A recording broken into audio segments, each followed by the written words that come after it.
ক্লাসে hello students, আগের ক্লাসে আমি এইখান থেকে এত দূর ভালো করে পড়িয়ে দিয়েছিলাম।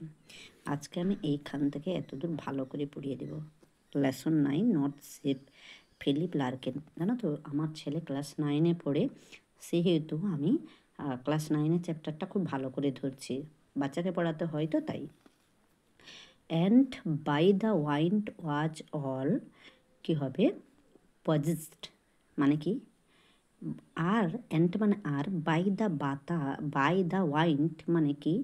বাতাস পুরোপুরি কি করলো? কবজা করে নিল। আর বাতাস পুরোপুরি বশ করলো তাকে। বুঝতে পেরেছ? তাহলে বাতাস তাকে পুরোপুরি বশ করলো। এরপরে দেখো, and carried to a rich country, আর নিয়ে গেল এক ধনী দেশে ধরে। আর ক্যারেট মানে বহন করে বা নিয়ে যাওয়া, টু রিচ মানে ধনী, কান্ট্রি মানে দেশে। তাহলে কী হলো?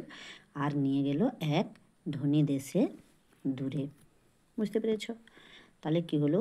আর বাতাস পুরোপুরি বশ করলো তাকে, আর নিয়ে গেল এক ধনী দেশে, মানে দূরে ধনী দেশে। বুঝতে পেরেছ? কাকে? এই প্রথম জাহাজটিকে। বুঝতে পেরেছ? এবার the second turn toward the east, দ্বিতীয়টি কোথায় ঘুরলো?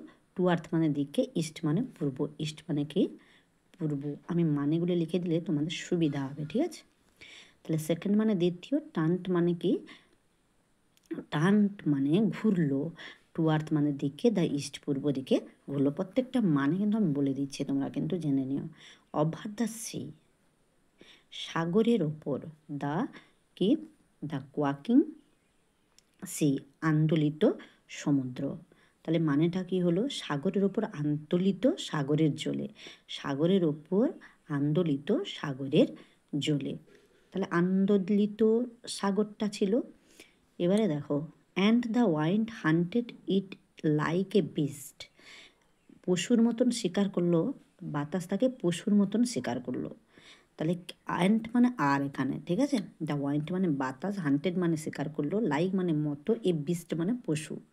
তাহলে লাইক এ বিস্ট মানে একটা পশুর মতন বাতাসটা তাকে বশ করলো বা শিকার করলো।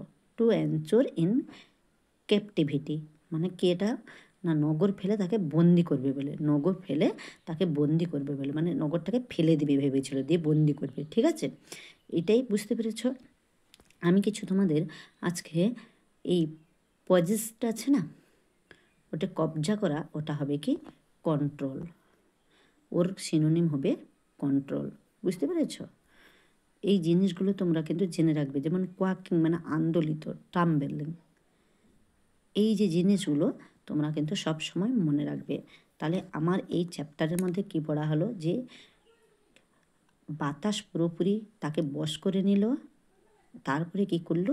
তাকে একটা ধনী দেশে নিয়ে চলে গেল। ঠিক আছে? আর তারপরে কি হলো?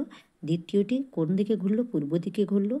সেটাও ছিল আন্দোলিত সমুদ্র, সাগরের উপর আন্দোলিত সমুদ্র ছিল, মানে প্রচণ্ডভাবে আন্দোলিত করছিল। তারপরে কি হলো? ওই বাতাসগুলো কী করলো? একটা পশুর মতন তাকে শিকার করলো, পশুর মতন শিকার করলো বাতাস তাকে। ঠিক আছে? কোনটাকে? এই সেকেন্ড শিপকে, মানে সেকেন্ড জাহাজকে। টু এনচুরিন ক্যাপটিভিটি মানে তাকে নগর ফেলে বন্দি করবে বলে। ঠিক আছে? তাহলে এই টপিকটা কেমন লাগলো আমাকে লাইক, কমেন্ট এবং সাহায্যে জানাবেন।